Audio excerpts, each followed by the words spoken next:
Hello, everyone, and welcome to Rock Your Block.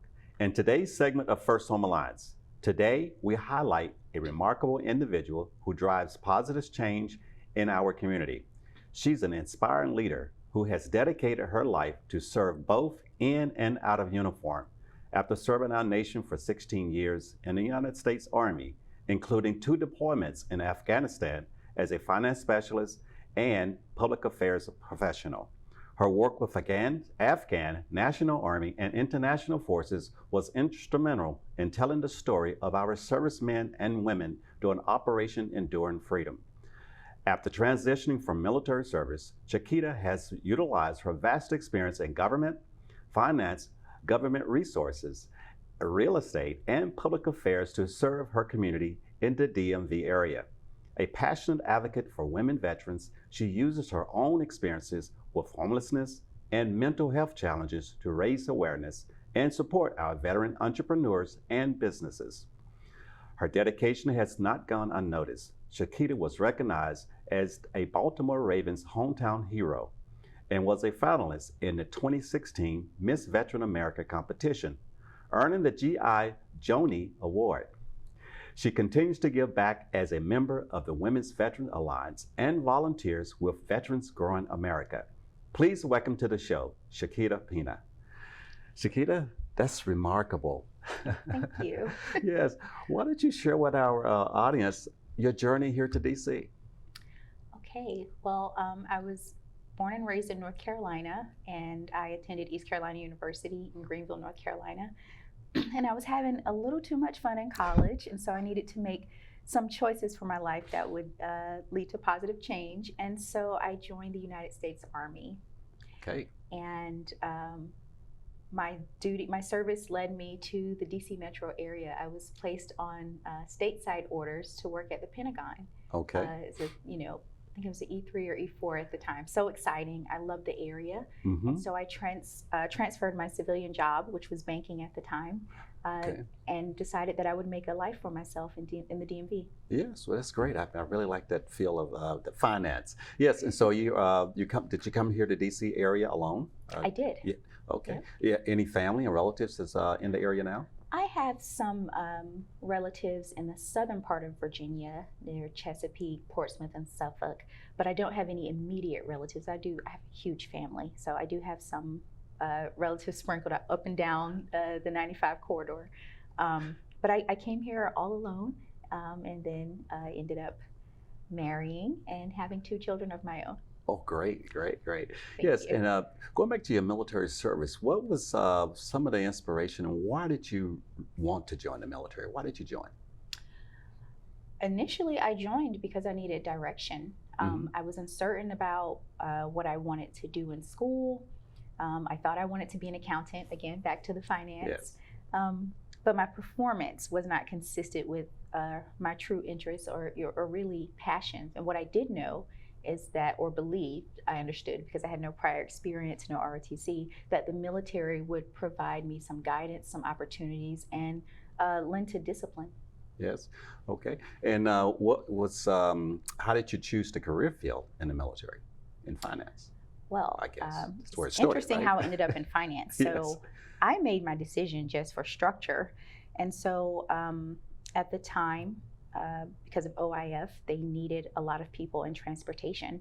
And so despite my capacity to do really any job in the military that a woman was allowed to do, at my recruiting station, they suggested that I drive trucks.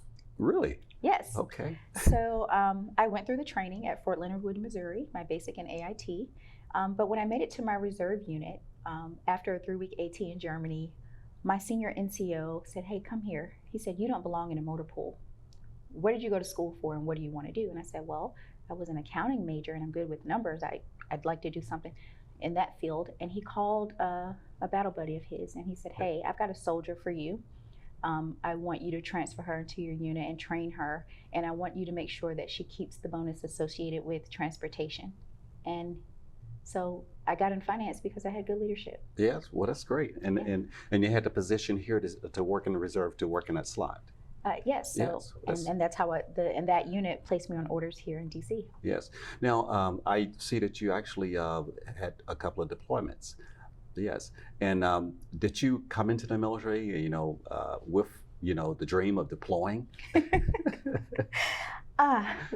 So I did not come in with the dream of deploying, but I definitely understood the possibility, having raised my right hand Right. after 9/11, that the likelihood was high that I was going to deploy, no matter what my job skill was. Yes. And so I went to Afghanistan twice. Mhm. I first went in 2009 and 10 with the 352, I believe. That wasn't the 352. But it was a financial management company. Uh-huh. Actually, it was a financial management company based out of Fort Belvoir, Virginia. Okay. I deployed to Afghanistan as a financial specialist. And then I deployed a second time in 2013 and 14. Yeah. Now, as this was a public different affairs. MOS? Yes, a different MOS. So Okay. I came back and I reclassed. So again, finding that good leadership. Okay.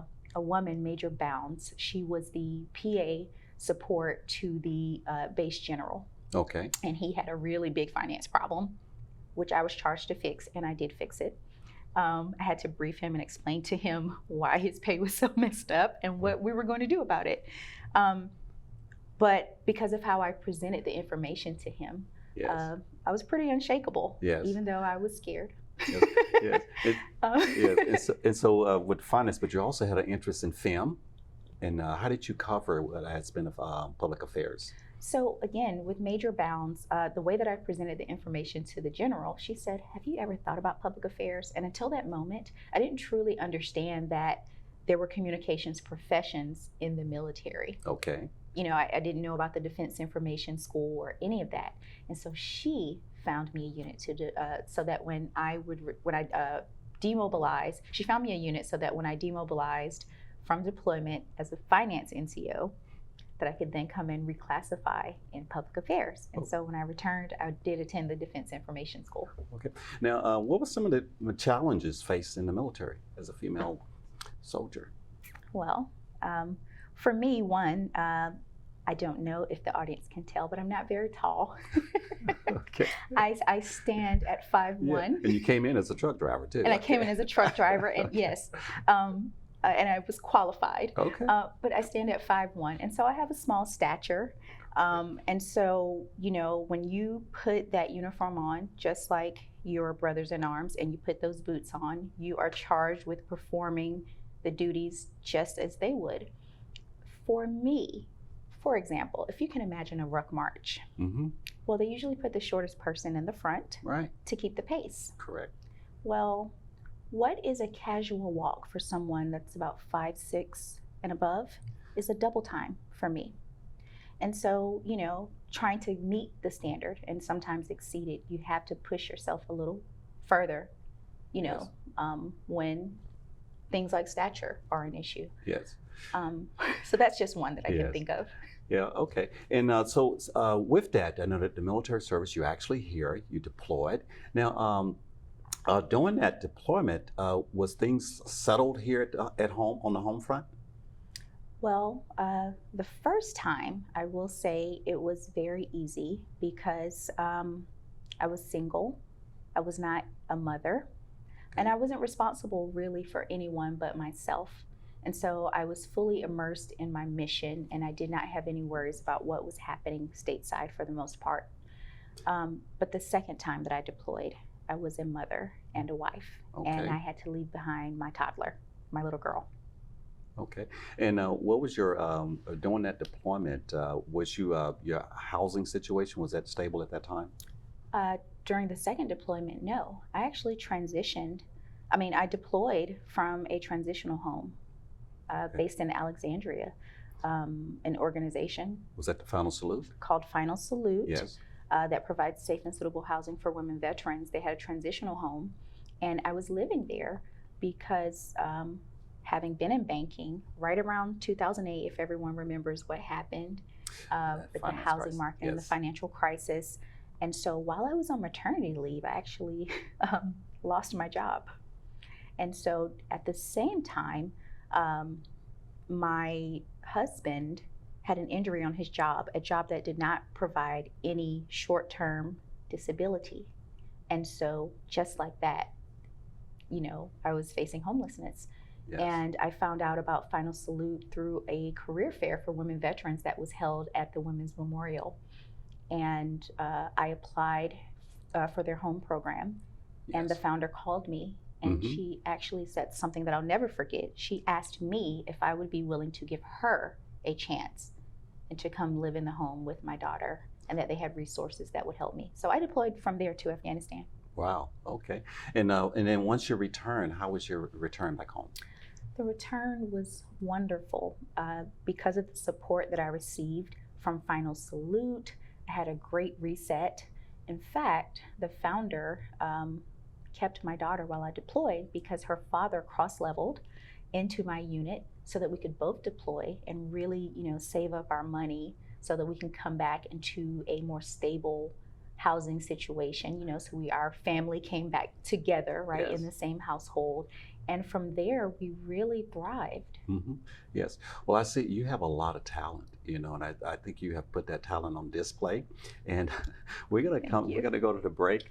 When we come back, we're going to talk about maybe some recognition that you receive for those talents that you have. Thank you. All right. Thank you. All right. We're about to take a short break, but before we go, I would like to remind you that First Home Alliance is a HUD-approved housing counseling agency serving the National Capital Area. If you're a first-time home buyer or homeowner in need of mortgage assistance, please visit the U.S. Department of Housing and Urban Development website to find a HUD-approved agency in your area. We'll be right back after the break. Stay tuned. With First Home Alliance. A little bit about First Home Alliance. We are a HUD-approved housing counseling agency that was established in 2002 by our executive director, Larry Law. He established the nonprofit. He established it because his mother purchased her first home at the age of 65. And everyone was like, how did you do that? Because her income was really low. And so that's how he found out about the USDA program. And so through the USDA program, his mother was able to purchase her first home. It intrigued him to see how he could help individuals basically experience the American dream of homeownership. So he established the nonprofit. Mission is to increase home ownership to low to moderate income families. And so what does First Home Alliance do?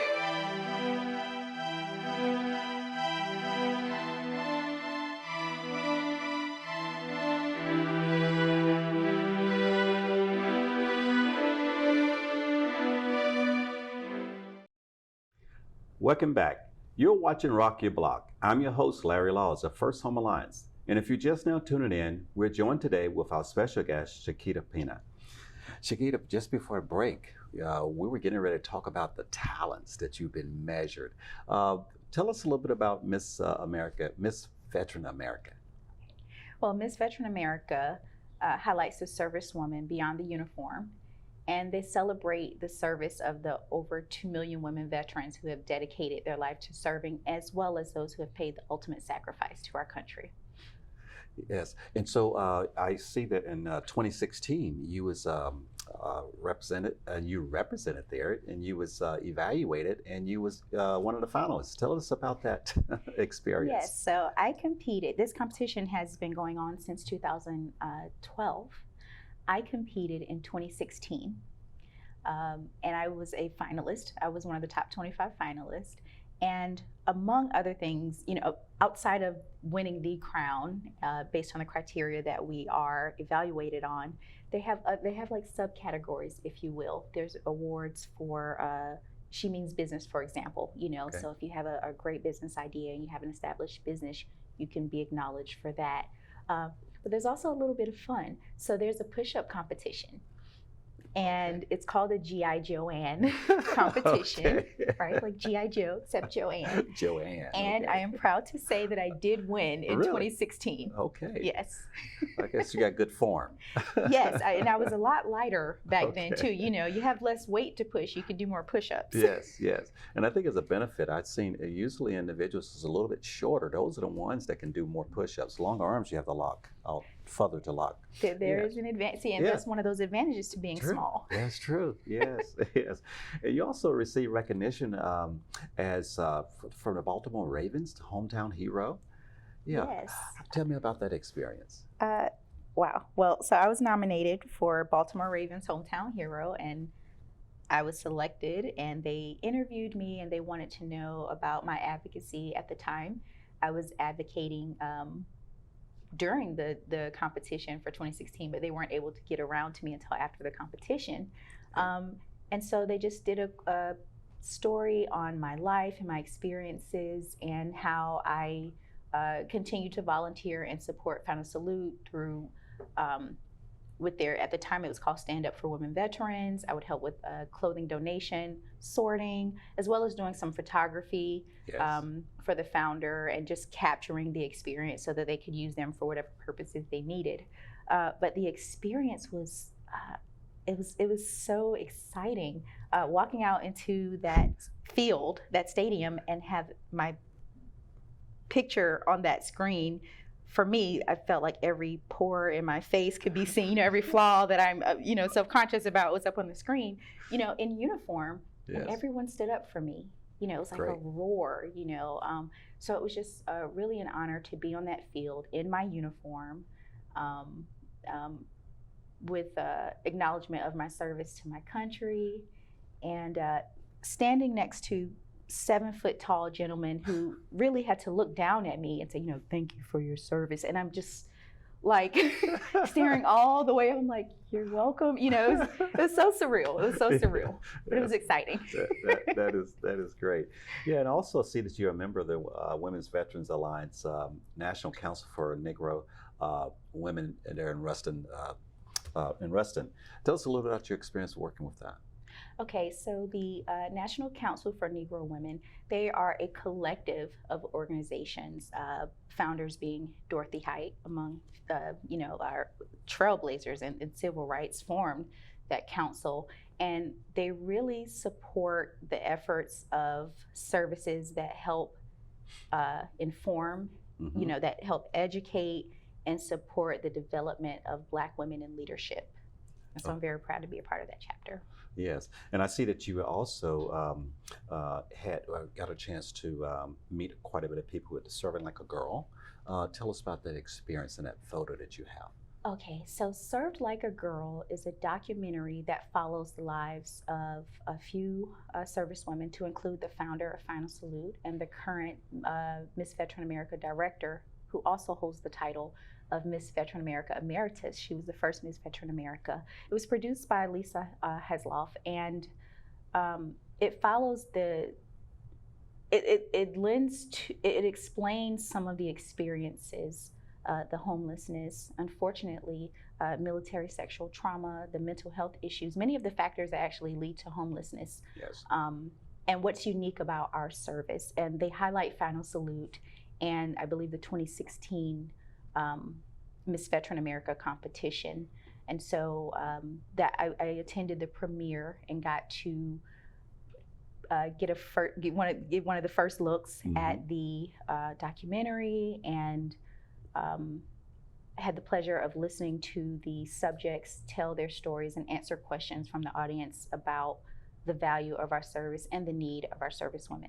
Yes, and so I see that you advocate for a lot of different things. I know, of course, that female veterans, one of the big services there, but you have had experience in reference to yourself being a homeowner, nearly losing your home. And actually, I think you was introduced to First Home Alliance. Tell us about that experience as a homeowner, and what was you experiencing when you was introduced to First Home Alliance?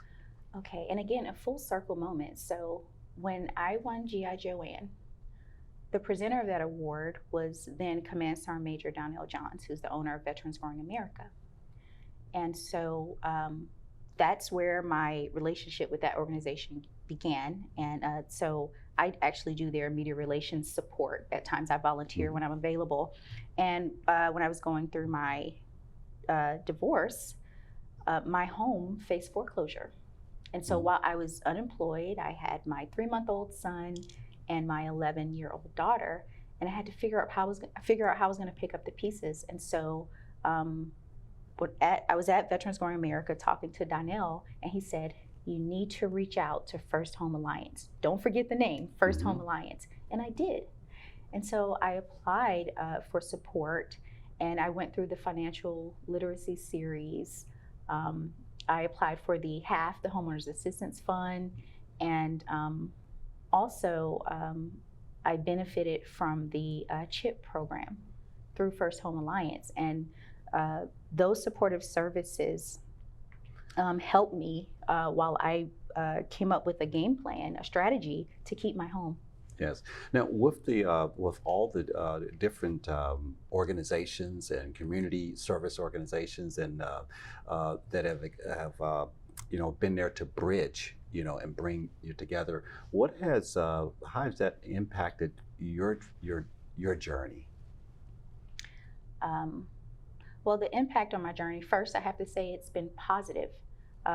Because the outcome is that I'm able to successfully navigate through the challenges. Mm-hmm. I can tell others about the resources that are available. And also, it impacts me and it inspires me to want to give hope to others who are having similar experiences, knowing that there are resources available, and that if they could just see through whatever their circumstances are, that there's opportunity on the other side of that. And so it's really inspired me to just not give up. Yes, and what can you say to our female veterans, or maybe there's a young female out there thinking whether I should join should I don the uniform? What inspiration can you give them and some of the benefits of joining the military? Well, what I would first say to any young woman that's looking at joining the military, I can tell you that it is not easy. There will be challenges, but life is not easy, and life will have challenges whether you don the uniform or not. But if you do don the uniform, that can come with a sense of pride and a sense of service, and it comes with an invaluable network and community of people who will help you whether you are in that uniform or not. Yes, and I hope that we're here to celebrate and bring back that trophy of that award of Miss Veteran America. But winning that award, what would that mean to you? To win Miss Veteran America, for me, it would mean a few things. It would, one, be a source of pride, right? Particularly to be able to give back to an organization that has given me so much. And I value reciprocity. And so I don't know the words really for what that would feel like, but I definitely would feel empowered to continue to share my story, to be transparent. One, to serve to let women veterans know that you're not forgotten, and Yes. that there are people advocating and championing and are champions for your cause. And then to compel people who are able to join the fight and support the mission. That's what I would love more than anything, to have that responsibility as ambassador for Final Salute Incorporated. Yes. Well, good luck, and I really think that you're going to do well. And Thank we're you. looking forward to celebrating it with you. And just briefly, give us 15 seconds or so. If you win that, I know that was a cash award. If you win that cash award, what is your plans? So the grant. The grant. The grant can be used for home ownership, but I intend to use the grant, if I win, to start a nonprofit. Yes. Well, I want to be here to help you with that, and I can't wait. Right? Okay. I want to say again, thank you for coming on the show. But before we go, I would like for you to let our audience know where they can get more information. Okay. They can find out more information about my specific campaign at CHICP number 4 MVA 2024. Okay. You can also go to finalsaluteincorporated.org and missveteranamerica.org. All right. Well, thank you, Shakita, for coming on the show today. You're All right, welcome. there. Thank you so much for having me. All right. Thank you, and good luck. Thank you. I hope you enjoyed the interview with Chiquita. If you want to find out more, visit her website or follow her on social media. I'm Larry Laws of First Home Alliance, and it's been my pleasure sharing with you our mission and highlighting the impact of our services. If you have questions about financial fitness or how we can help make your dream of home ownership a success, send us your question to the inbox at help@firsthomealliance.org. And tune into our next show to see if your question was selected to be shared with our audience. You can easily get more information about our services or how you can advocate, volunteer, or support our mission by visiting us on the web at firsthomealliance.org or follow us on social media. Thank you for watching today's segment of First Home Alliance, and join us next time to rock your block.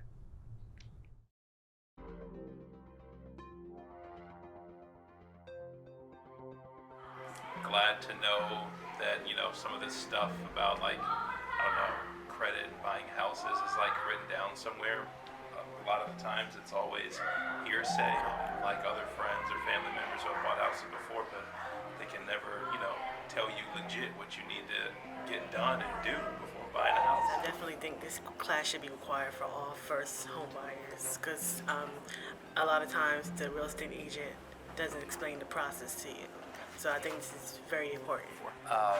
It's from the credit up to receiving a loan, and the most important thing is the process that you go through when you're buying the house, and there are a lot of process which you don't have idea about that before you take this class. Speakers who came up and spoke about each section, they were very knowledgeable in their field, and I felt like it was relatable. They didn't just throw out a whole bunch of terms that went over my head, but they really explained it in a way to where I understood it, and I could even explain it to my children, and it was even easier for me to take home and kind of remember and process and apply to my next steps.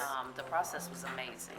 They start first with the class before even finding a lender or agent. Because I did all that and I wasn't able to purchase, and then I was like, oh, you know what? There's a lot of information I'm not aware of. Let me just start from the beginning to put everything on hold. Start from the piecing the information together, because you've heard things about the loans and about this and about the credit, but this is like a summary, and it just gives a clear flow of where to go with what you have and kind of building up a plan. So that kind of gives me a whole picture of where I needed to go and how to get there.